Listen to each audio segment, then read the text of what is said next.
that sip of coffee or tea as we move into the Dharma Talk, which I know I'm growing increasingly optimistic that someday, sooner rather than later, will be a time of actual physical presence and interaction. Fingers crossed. I have had several family members get vaccinations, some elderly people in my family and my parents, and I'm grateful for that, and I'm sending out great hope for anyone who is still waiting for vaccination, and I know we all want to send a lot of energy and support to all the people who are working to make that happen. And also, I am aware that some of my optimism may be coming from increased sunshine, which is happening for a lot of us in the Northern Hemisphere. We're entering into spring, more or less, and that reminded me, as I came to prepare for this talk, of an invitation that I heard from a teacher named Eduardo Zambrano regarding Dharma Talks. And he said, and this is my invitation to you, you can think of a Dharma Talk sort of like a gentle rain shower. And some of the drops are going to land on you, and those drops are for you. And some of the drops are going to land elsewhere, and those drops are for other people. You don't have to run around or try and struggle to bring all the rain into yourself. Whatever lands on you and lands rightly with you, that can be enough. So I was also looking at the calendar and thinking about spring, but noticing that today is kind of an interesting day in that it's the last day of February, which is Black History Month, and tomorrow begins Women's History Month. And I became more conscious of these heritage months, as they're sometimes called. And these are by no means the only two. I invite you to actually do a little internet search on the term Heritage Month in the United States, and you can find a lovely calendar of them. But these are two I personally became most aware of initially as an undergraduate history major. And I realized as I became more aware of this fact that we intentionally celebrate these certain aspects of our history that have affected or that have taken place more in certain groups of our culture, that these months sort of serve multiple purposes, and they're all important. They help us celebrate the powerful acts, the perseverance, the resilience, the creativity, the excellence of all different groups of our culture and our nation that may have not always gotten as much attention in the history books. So they're a celebration. They're also an intentional way to sort of raise our consciousness, to balance our collective perspective, and to realize that history is not just made of this is an actual thing, if you're not familiar with this, but as a history student, something I studied a lot, the great man theory of history, which is that the only thing worth writing history about is the great events undertaken by great people, most often, historically, men, because historically they were the ones who had access to power to make great things happen. But in fact, a more balanced understanding of history is that it is formed and written by the interconnected actions of all of us as humans. And I think we can look for many examples through history, but definitely this last couple of years has shown us that. And so history months, heritage months are a celebration, but they're also a call to awaken, and also a call to action, and that is to write a more balanced history moving forward. There's a wonderful, wonderful collection of short stories by a Palestinian author named Adanya Shibli, and it's called "We Are All Equally Far from Love." We are all equally far from love. And every time I hear that title, it just hits me a little bit right here. Because I'm willing to bet that each of you listening this morning, like myself, has at some point in your life felt far from love. And this is the other thing I think that we can see in that call to action that comes from Heritage Months. And I believe it's the root, really one of the essential roots of all change movements. It is this idea that somehow some of us are far from love. And I think that is the deep cry of all change movements, is see us, hear us, show us you care. And this makes perfect sense, because if you think about it, at a very bare minimum, the most basic level, how do we show that we care about something? We pay attention to it. We look at it, we hear it, we bring it fully into our awareness. So that minimum step, that's the basis, that's the starting point of love and coming into connection. And I think that's really what we hear. It's what I believe I hear when I look back at the history of civil rights, when I hear the calls of the Black Lives Matters movement, when I look back at the history of first wave, second wave feminism, when I see my own experience with third wave feminism, is this desire to be seen, to be heard, and in that way to be cared for and to feel closer to love. There's an interesting logical corollary, though, to the title of Shibley's book. Because she says not just that some of us are far from love, she says we are all equally far from love. But if we are equally far, then that means we're also equally close. Sort of like filling the glass up. Is it half full or half empty, right? Depends on your perspective. So logically, if we're equally close, then why doesn't it feel that way? Sometimes it may feel that some of us are closer than others, or sometimes it feels that we're further than others. And I'm going to suggest this morning that that's because there's a paradox here, and that, in fact, all of these scenarios are true. And the first scenario is that many times there are things that we experience in the world that tell us and make us feel that we are far from love, and that we are not equally close, that some are indeed closer than others. And I'm using a pretty expansive view of the word love. We could think of love as Buddha nature, as the source, as God, right? This sort of big idea that somewhere there is this ultimate connection and support and wholeness that it's possible for us to feel. And if we think of that as being somehow at the top of a mountain, at a mountain peak, then in many ways in our lives we're perpetually climbing this mountain to seek that closeness to love. And I can only speak from my experience, but I know as a woman, there have been many times when I've been on different paths up that mountain and seen the way being blocked, or seeing the signs, reading the signs that I was not welcome to move up higher on the mountain.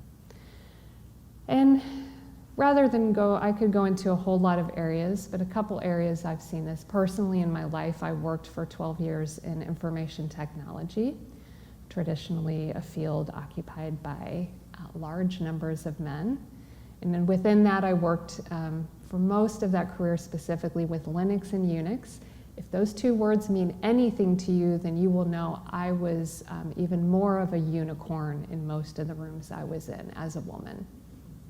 And unfortunately, if I had had $1, if I received $1 for every time I heard someone in one of those rooms say to me, you know an awful lot about computers for being a girl. Sometimes I was allowed to move a little bit further up the mountain and I was given the title woman. But either way, the assumption behind that statement was that I was not expected to get up to the top. And in fact, it was surprising that I had made it as far as I had. And if I had $1 for every time, I would have retired a long time ago. And so that was an experience in my life where I definitely was not feeling close to love. And I was feeling further away than some other people. But one place where I did not experience that in my life was coming to Buddhism here at Temple Buddhist Center.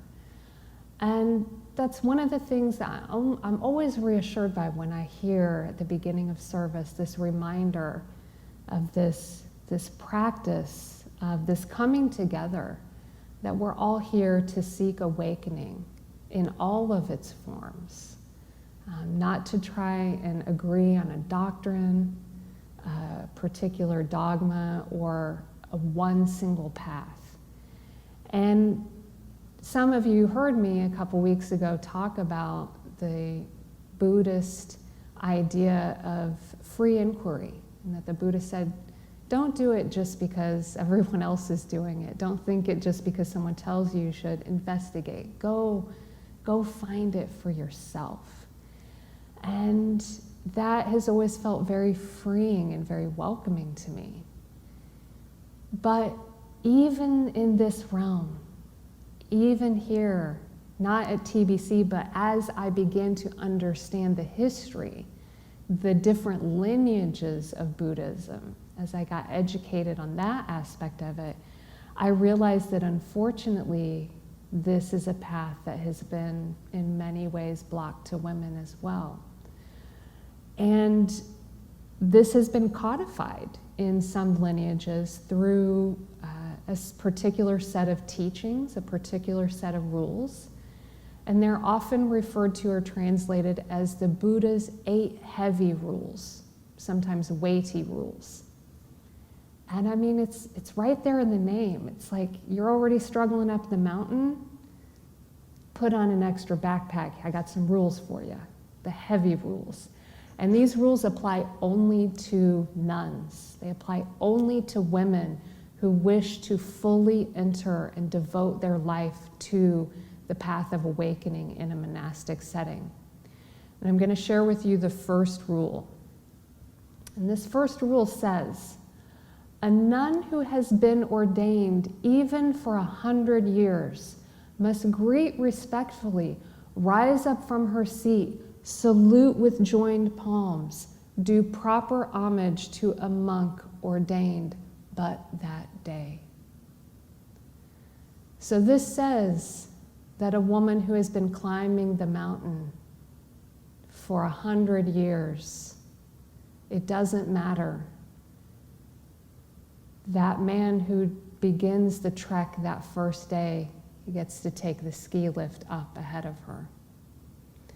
And this is still an issue in particular in the Theravadan lineages and Tibetan tradition. There is no clear, fully open path open for women who wish to ordain as nuns fully. And in fact, in the Thai forest lineage of the Theravadan tradition, some monks who have chosen to defy this doctrine, this dogma, and offer full ordination to bhikkhunis, or nuns as they're called, have basically been cut off from the lineage. And so we see that even within this radical tradition where the Buddha says, Don't follow tradition just because it's tradition. Look, investigate. We still see this imposition of cultural dogma, this cultural inequality. And to be fair, the Buddha's 8 heavy rules, if you want to investigate this, the scholarship around this is, the historical provenance is questionable, and this is a hotly debated area of Buddhist study as to whether these rules should even be in place or not, and whether they were even originated from the Buddha. But regardless, that's evidence of a way in which we can be pulled away from love and feel not equally far, but just really far compared to others. So that's the first scenario, but there's a second scenario, a paradoxical scenario, which I'm going to suggest is equally true. And that is that separation is an illusion. And this is something that I have struggled to really connect to in my own life when I'm feeling that separateness, when I've been told I know a lot about computers for a girl. But yet, there is this way in which that is not an ultimate reality. And this is something we hear, again, across all the major spiritual traditions, is this idea that we are separate from love, whether we call that God, source, wisdom, Buddha nature, whatever we call that. This idea that we're separate from it is false. So how do we break that illusion? Well, I want to give you a very concrete way to put this in perspective, to see how this can feel both true and false at the same time. So I invite you to do a little experiment with me. If you like, you can close your eyes, but you don't have to. And I'd like to invite you to just bring your awareness to your feet and just notice where they are in space. What's it feel like to have feet? Maybe even wiggle your toes. And then notice your hands. Kind of notice, you might wiggle your fingers, feel what they're like in space. And then notice your heart. You might even put a hand on your heart to just kind of really get that connection with where your heart is in relation to your entire body. And I'm going to ask a question, but before I do, I invite you to really let the intellectual mind not run the show. Whatever pops into your mind first, just notice that. And if it feels like a trick question, let the trick happen. Notice the trick answer that arises. So considering your whole body, noticing your feet and your hands and your heart, I'm going to ask you, which one is closest to you? Which one is closest to you? And I'm willing to bet, if you're like me, the trick answer that came up was your heart. Maybe your hand, if you had placed it on your heart. And that feels close to you, closer to you than your feet, or maybe your hands. And this is the paradox, because if I ask you, how far are your hands from your body? You might say, oh, well, it depends. If I move them out here, they're really far away, but if I move them here, they're really close. But our hands are part of our body. And so really, the truth is that even the furthest point of my fingertip is 0 units away from my body, because it is my body as much as my heart is. This is an illusion that the brain creates, that somehow we are centered around here, sort of, somewhere in the head and the chest. And that when things are closer to that, they are closer to us. But the truth is, it's all equally close to us. So that's the scenario that is equally true. that my hand is 0 distance from my body, but yet it can feel closer and further. Khalil Gibran says, "In one drop of water are found all the secrets of all the oceans. In one aspect of you are found all the aspects of existence." And I want to remind you of that question I asked earlier. Just how do we show that we care? We pay attention. And so in this way, when we turn attention to our moment-by-moment experience, when we look carefully at this paradox of our existence, of feeling close yet far, but yet being equally close at the same time, when we look carefully, that's actually a radical act of love. And when we're present with someone else, we see them and we hear them fully. That is a radical act of love. It's a life's work to bring that amount of seeing and hearing, to bring that amount of care to each moment. But I really feel in my heart of hearts that if we're willing to take on that challenge, we'll find that we're already at the top of the mountain. We're already in love right here, right now.